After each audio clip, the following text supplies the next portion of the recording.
Di nuovo buonasera, grazie di essere qua anche stasera. Questa sera parliamo di un sito molto molto bello, molto speciale.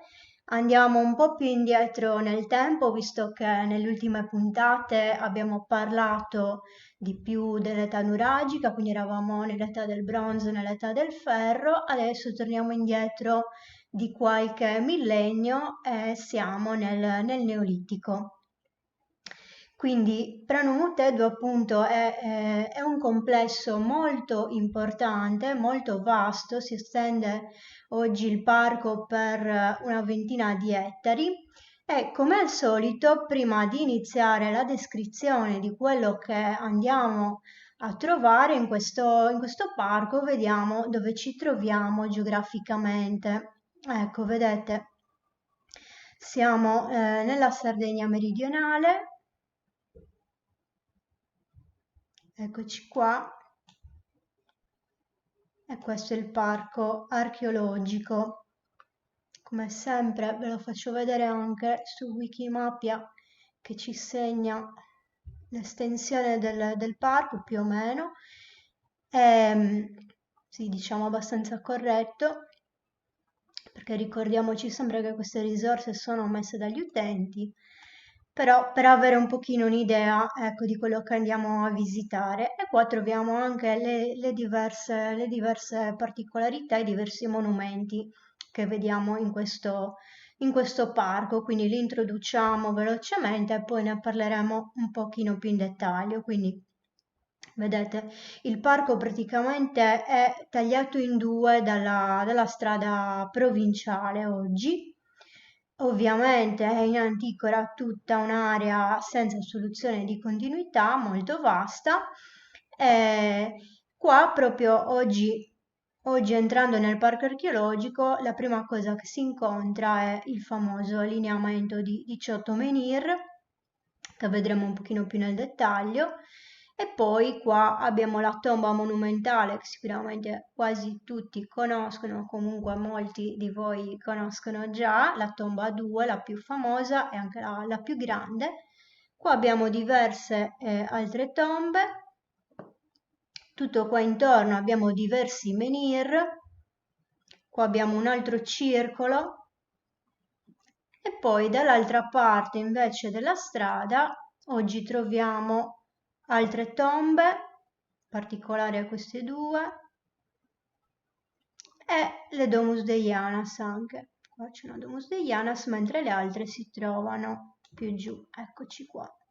E sono tutte raggruppate qua in questo costone roccioso. E qua abbiamo anche un altro circolo cultuale. Ok, quindi questo per una panoramica, diciamo, veloce del sito. Torniamo un attimo alle slide e andiamo avanti. Quindi, come possiamo descrivere questo sito? Sicuramente se lo descriviamo come area sacra e funeraria o funeraria e sacra, come preferite, non sbagliamo.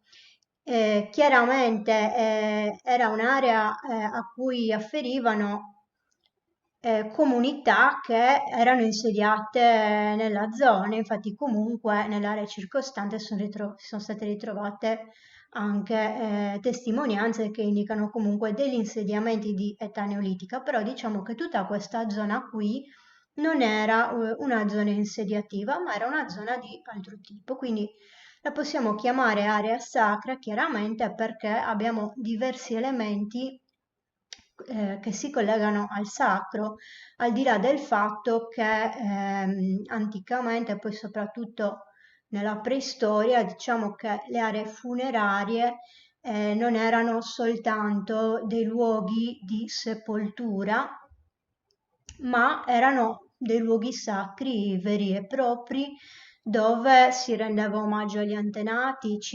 diciamo, si manteneva questo filo continuo con gli antenati a cui si rendeva omaggio, a cui magari si rivolgevano anche delle preghiere, delle richieste.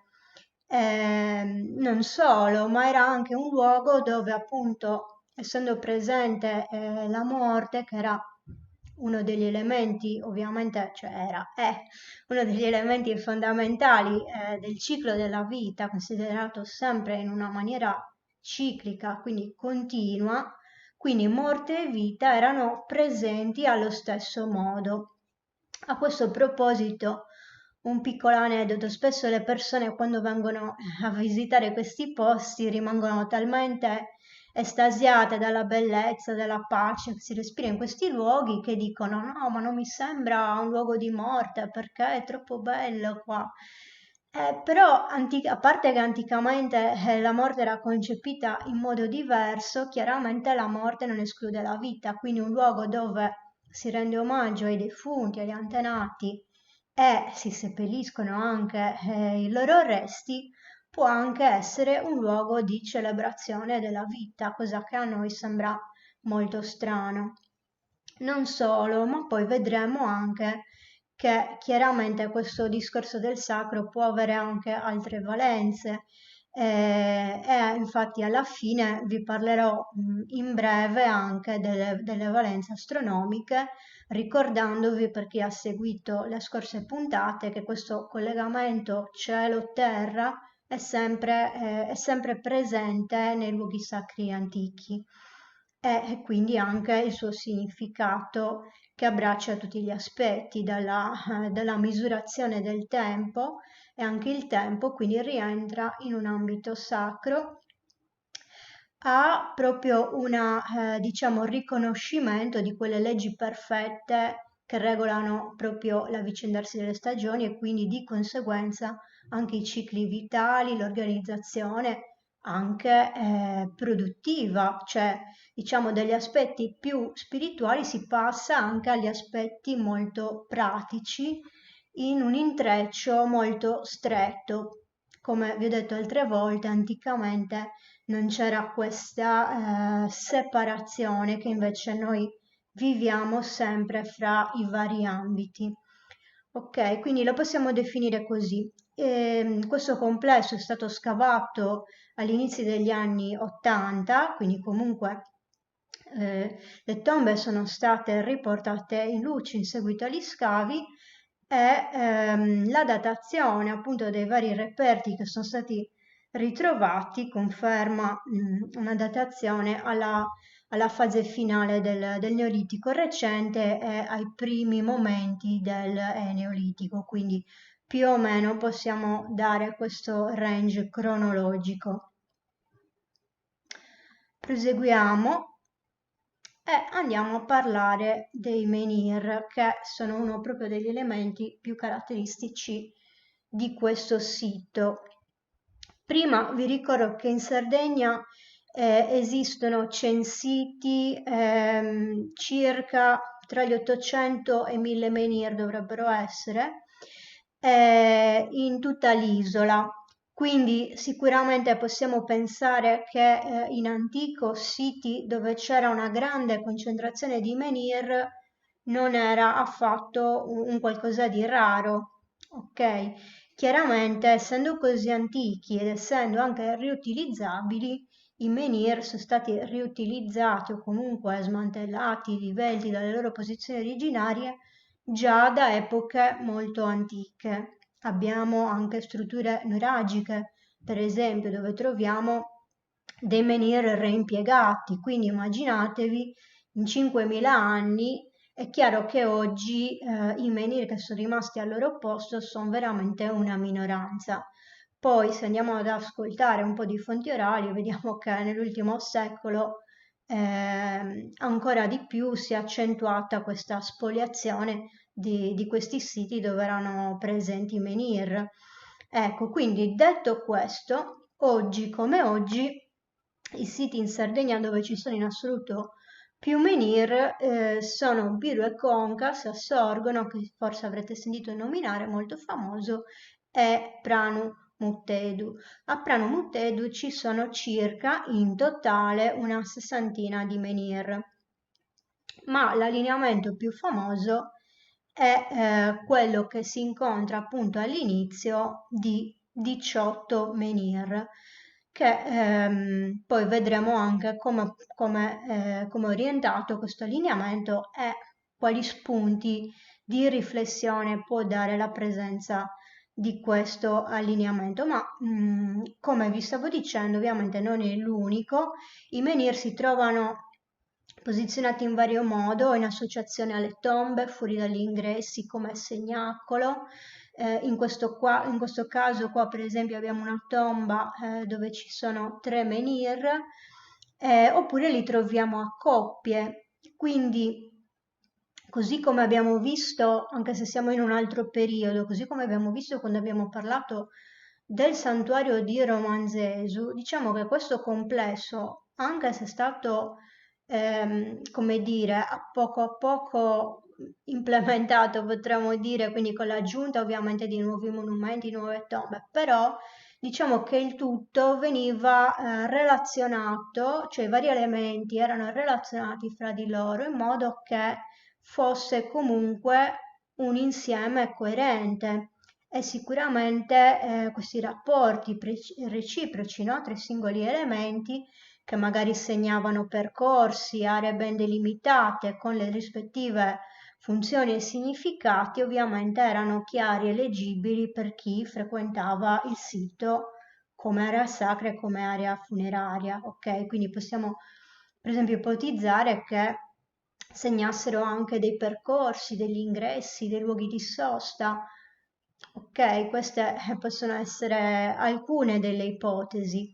Poi per quanto riguarda il significato simbolico del menhir, anche qua se ne potrebbe parlare a lungo. Diciamo che le cose più classiche normalmente che vengono dette, che vengono considerate come valide, sono la simbologia del menhir come simbolo maschile, ma più che altro come simbolo dell'unione tra il maschile e il femminile, perché chiaramente il menhir è sempre infisso nella terra, che quindi rappresenta, ecco, l'unione di maschile e femminile. Questa è una delle possibili letture simboliche del menhir, mentre un'altra accreditata è quella che vede nel menhir comunque la rappresentazione simbolica della figura umana, e quindi secondo questa lettura i menhir allineati potrebbero anche rappresentare gli antenati stessi.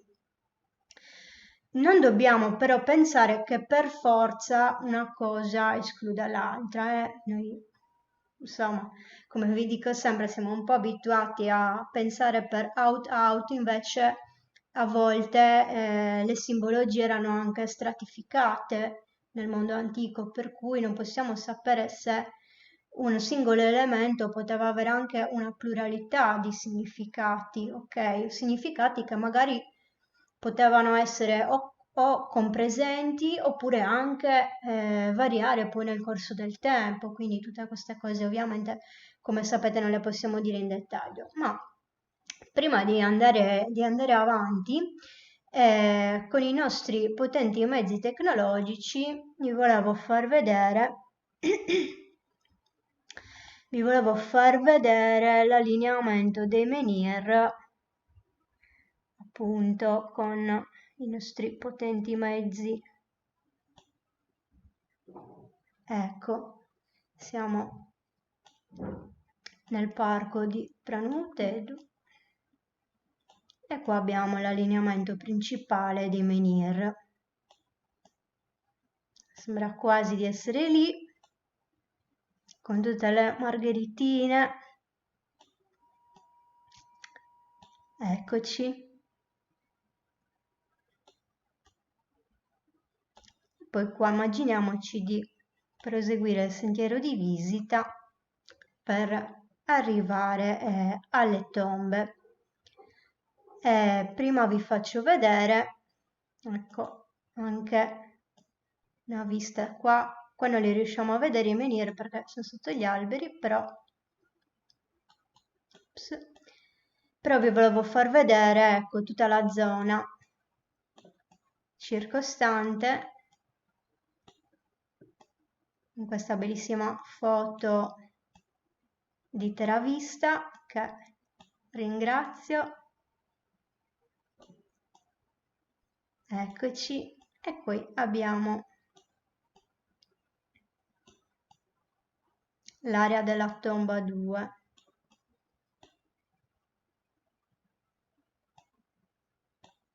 Eccoci qua. In particolare da questa foto si vede molto bene che non si tratta soltanto di questa tomba che già di per sé è particolarmente monumentale, ora la vedremo meglio, ma che c'è tutta un'area qua ben delimitata, come potete vedere. Tra l'altro qua, non so se li riuscite a vedere, si vedono altri menhir, ok? Quindi era anche circondata da altri menhir, in più ben delimitata, e qua si trovava un ulteriore circolo, quindi diciamo che ecco, non era soltanto l'area della tomba, ma anche tutto quello che c'era connesso a questa tomba, che fa capire che probabilmente, oltre alla monumentalità, questa tomba era importante probabilmente anche per altri motivi. E torniamo un attimino alle slide, ecco, vi ho un attimino anticipato questo argomento dei circoli funerari, è questa tipologia di tombe che troviamo, che non è molto diffusa in Sardegna. Infatti per trovare qualcosa di simile dobbiamo arrivare ad Arzachena, ai circoli Limuri e altri circoli che sono stati trovati sempre nel territorio di Arzachena. Mentre invece nel sud Sardegna diciamo che oltre a Pranu Muttedu, ecco, non sono note altre tombe di questo tipo. C'è da dire ovviamente, per chi non lo sapesse, che in questo periodo il tipo di sepoltura universalmente diffusa in Sardegna è quella della Domus Deianas, cioè della tomba scavata nella roccia. Infatti a Prano Muttedu in realtà abbiamo la compresenza di queste due tipologie tombali, ma abbiamo anche la contaminazione tra questi diversi tipi, in particolare proprio nella tomba principale. Quindi, come vedete, queste tombe sostanzialmente erano dei tumuli, oggi le vediamo scavate, per cui è difficile percepire come erano fatte in origine, cioè dobbiamo immaginare come dei piccoli tumuli che venivano proprio coperti con un tumuletto di terra, quindi come delle piccole collinette, ed erano realizzati con diversi cerchi concentrici. Ovviamente si va da questa che è la più monumentale alle altre che sono più piccole e più semplici.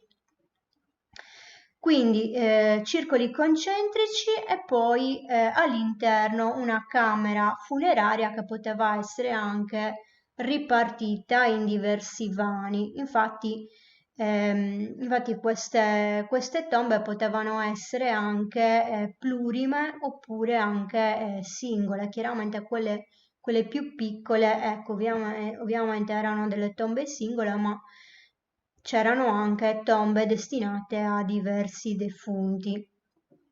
E ora, per vederla meglio, andiamo nel bellissimo modello di TerraVista. Eccoci qua. Stasera funziona tutto bene. E ci avviciniamo. Vedete che, come vi dicevo prima, qua c'è un menhir che sembra proprio una sorta di segnacolo, di indicatore della tomba, ma forse allo stesso tempo potrebbe avere anche un significato simbolico di guardiano. E qua vediamo subito una delle particolarità principali di questa tomba, in cui vediamo bene proprio la compresenza del megalitismo e dell'ipogeismo, cioè l'ingresso della tomba è scavato in un masso monolitico, proprio con la stessa tecnica utilizzata nelle Domus Deianas. Ok, quindi abbiamo proprio la compresenza di questi elementi. Qua, scusate, non voglio farvi venire il mal di mare. Ecco. E qua possiamo anche vedere, si vede addirittura dal modello, vedete come è lavorata la cornice proprio del portello. Entrando dentro, vedete, troviamo che lo spazio interno è ripartito in diversi ambienti. Qua c'era, vedete, c'erano praticamente tre diverse celle, questa a sua volta suddivisa in due parti e ognuna aveva il suo portello d'ingresso, di cui questo si conserva bene, mentre invece gli altri, vedete qua, si vede appena la cornice e anche qua in questo purtroppo non sono conservati completamente. E anche questo, come potete intuire, era in origine un unico blocco che appunto è stato scavato proprio per realizzare questi ambienti interni. Ok, è andato tutto liscio, meglio così, hanno stati problemi di connessione. Ecco, poi andando avanti, qua chiaramente immaginiamo di aver visto tutte le tombe a circolo. Arriviamo infine alle Domus Deianas. In realtà ce ne sarebbero varie da vedere di tombe a circolo, ma come vi dico sempre, quando finisce la quarantena andateci di persona perché anche questo è un sito che merita almeno una mezza giornata per poter essere visto bene. Quindi in questa mezz'ora chiaramente non posso dirvi tutto. Ovviamente è molto bello anche dal punto di vista naturalistico, oltre che archeologico. Ecco, queste sono due delle Domus Deianas che troviamo proprio dall'altro lato del parco, quindi in questa zona, siamo in questa zona qui.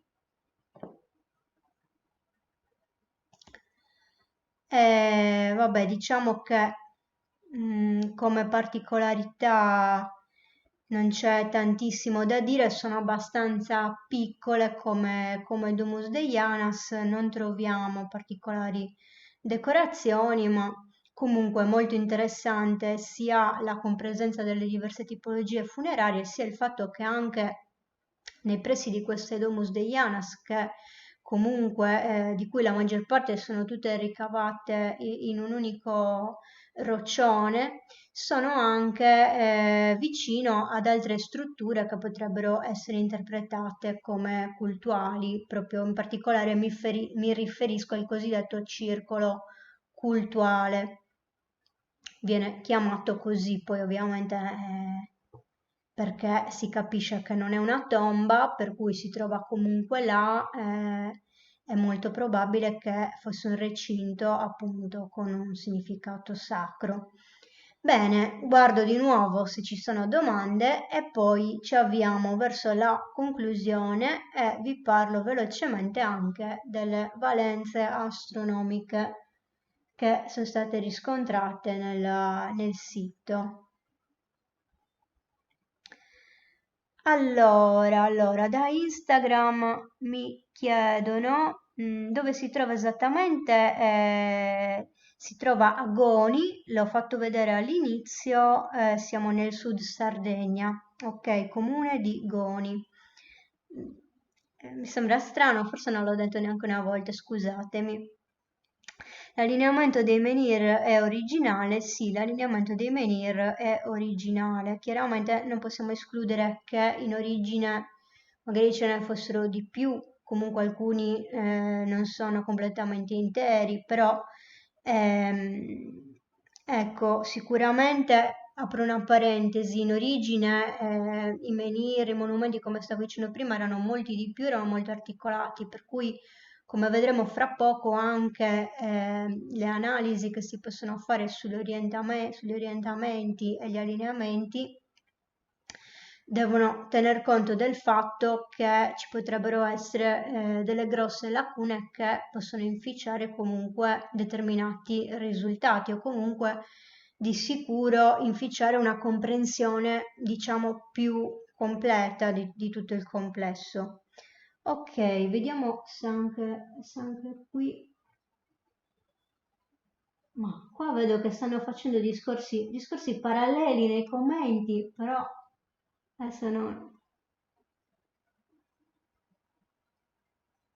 Allora, Barbara mi chiede che reperti sono stati ritrovati. Sì, sono stati ritrovati vari reperti, anche qua sono stati ritrovati dei monili, delle punte di freccia, sia di ossidiana che di selce, altri oggetti come oggetti ceramici, quindi diciamo oggetti che normalmente si ritrovano nei corredi tombali e sono proprio questi reperti che confermano le datazioni che vi ho dato all'inizio.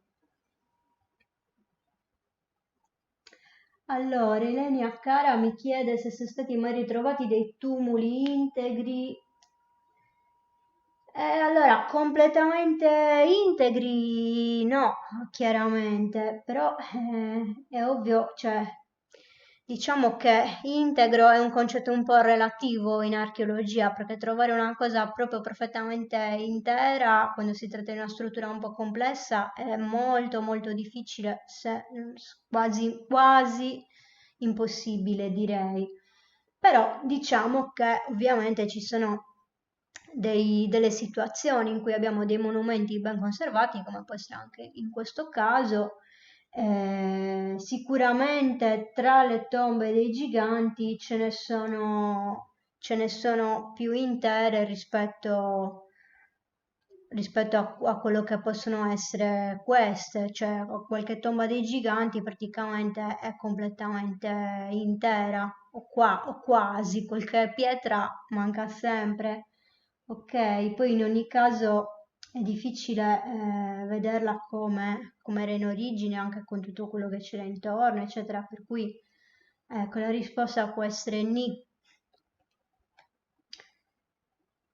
Allora, Rita mi chiede, somigliano quindi ai dolmen? No, diciamo che ovviamente ci sono delle analogie perché siamo sempre nell'ambito di una cultura megalittica, ok? Quindi come tipo di approccio alla pietra, ovviamente ci sono delle analogie, però i dolmen sono diversi perché diciamo che sono delle strutture megalitiche che si basano sul concetto di inserire delle lastre verticali che formano la camera, che può essere allungata oppure di forma poligonale, oppure semplicemente due lastre, e poi una o più lastre come copertura. Ok, quindi questo è il dolmen. Invece in questo caso sono proprio dei circoli costruiti, sono dei circoli costruiti inserendo ovviamente tutta una serie di piedi, di blocchi di pietra, anche se chiaramente poi all'interno, per esempio nelle ciste littiche, no, interne che formano le camere funerarie, ovviamente ci sono molte analogie con le strutture dei dolmen, ok? Però comunque c'è una differenza tra un circolo funerario così e un dolmen. Luigi mi chiede se è conosciuta la collocazione temporale fra le due tipologie. Immagino che tu ti riferisca al fatto se c'è una differenza tra le Domus Deianas e i circoli di Pranum Tedu. Allora, diciamo che più o meno sono contemporanei, poi ovviamente la nostra possibilità di tracciare una cronologia molto precisa, cioè la nostra impossibilità di tracciare una cronologia molto precisa non ci permette di dire magari se è passato del tempo e hanno cambiato, oppure se effettivamente erano compresenti nello stesso momento, come anche può essere benissimo, capito? Perché lì magari avevano il blocco di rocce e quindi hanno scavato. Di là comunque abbiamo, adesso tra poco vedremo che i circoli possono avere anche altri significati e quindi magari si è scelto di realizzarli in questo modo anche per altri motivi, cioè non possiamo essere sicuri di questo. In genere comunque in quel range che ho dato all'inizio si colloca tutta la frequentazione del sito, almeno per l'età preistorica, ok? Quindi diciamo che le consideriamo contemporanee, ecco.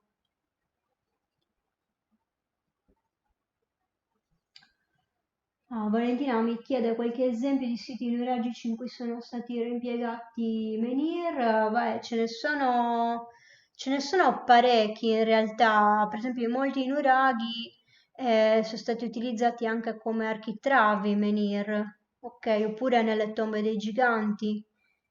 Mi viene in mente, per esempio, vabbè, il primo sito che mi viene in mente è la tomba dei giganti di Ayod, a Nur al-Lao, dove abbiamo diversi menhir, anche statue menhir che sono state rimpiegate nelle murature della tomba, ma anche diversi nuraghi. Ok, bene, sto sforando anche oggi, come sempre, quindi cerchiamo di chiudere un pochino il cerchio. Allora, per quanto riguarda le valenze astronomiche, pur con tutti i dubbi che derivano proprio dal fatto che il complesso non è completo come era in origine, ma probabilmente mancano molti tasselli, diciamo che un primo studio era stato fatto già nel 1997 da Zedda e Hoskin ed era più che altro sull'orientamento degli ingressi.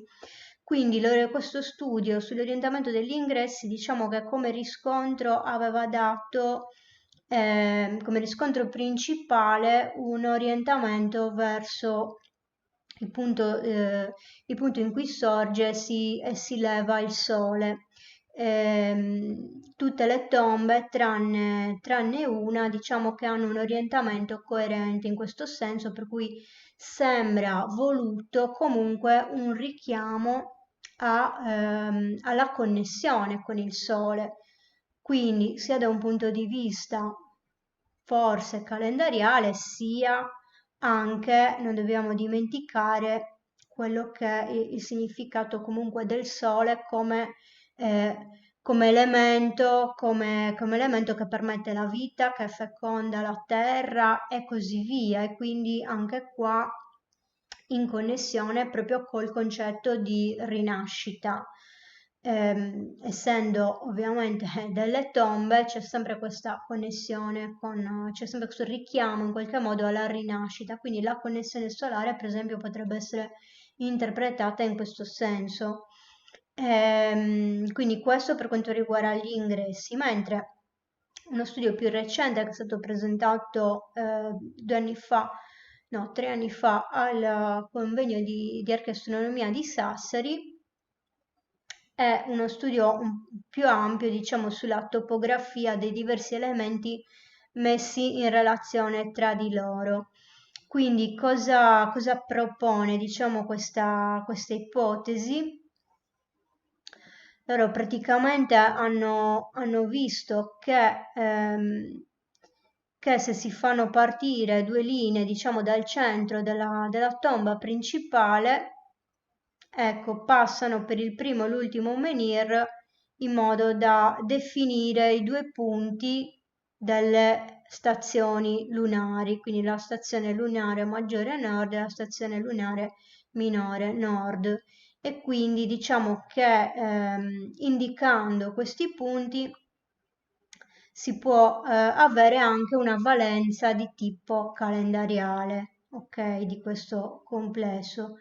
Quindi secondo appunto questa ipotesi, i vari elementi del complesso, quindi in questo caso la tomba e i menhir, sono in una relazione esplicita tra di loro e allo stesso modo hanno trovato anche dei riscontri tra altri elementi del complesso, tale proprio da ipotizzare questa coerenza del complesso e sicuramente anche da ipotizzare che man mano che venivano costruiti e aggiunti nuovi elementi, venivano messi in una relazione spaziale non casuale con, con gli elementi che erano già presenti.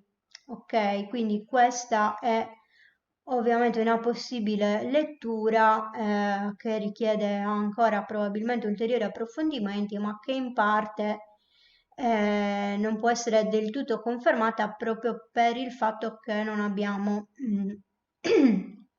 la completezza, cioè qua non possiamo dire se c'erano magari degli altri menhir che proseguivano. Un'altra cosa non vi ho detto importante è che l'allineamento, questo è l'allineamento principale dei menhir, non so se, insomma, spero che si capisse, che questo allineamento di menhir è orientato secondo la linea equinoziale, quindi un orientamento est-ovest.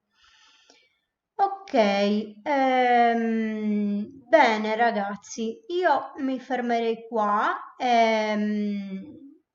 Vedo se c'è qualche altra domanda, qualche altro spunto per cercare di soddisfare le vostre curiosità, anche se spesso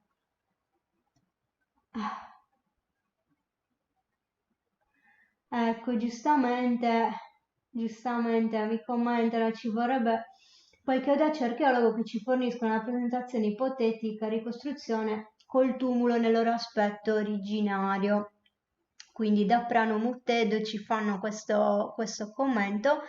Sì, sono d'accordo. Per i tumuli di Arzachena l'hanno fatto. Infatti, in quelle guide, non so se qualcuno di voi le ha viste, quelle guide che ha stampato la regione un paio di anni fa. C'è una figura molto carina, ecco, la potevo cercare per stasera.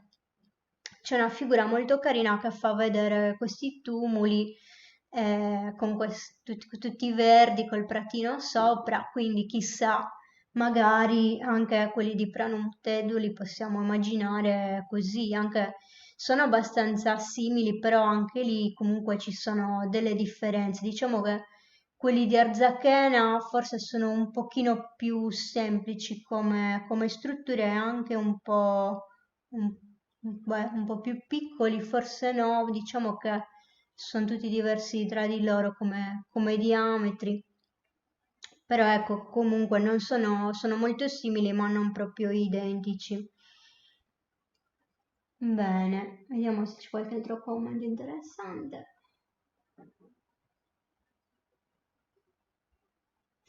Valentina, i tumuli di Arzachena sono a Limuri, ok? Limuri.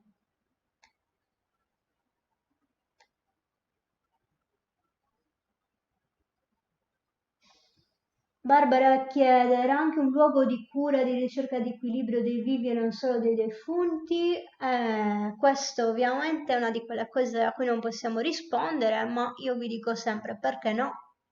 Magari sì, come vi dicevo, dobbiamo pensare comunque a dei luoghi secondo me almeno, che si frequentavano anche per fare delle offerte, per andare, diciamo, a mantenere vivo anche questo contatto con gli antenati, quindi perché no? Magari potevano essere anche dei luoghi, tra virgolette, terapeutici, visto che chi ci va oggi dice che sono dei luoghi che fanno stare bene, evidentemente poteva essere così anche anticamente, ok? Qua non mi spingo oltre.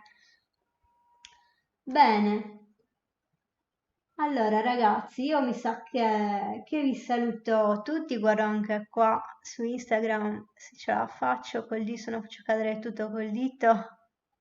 Se c'è qualche altra domanda veloce. non ne vedo altre. E quindi vi saluto e ci vediamo martedì. Bene ragazzi, allora buona serata e grazie per aver seguito. Ciao. Anzi, non dimenticatevi ovviamente di commentare. Grazie mille. Ciao, ciao, ciao.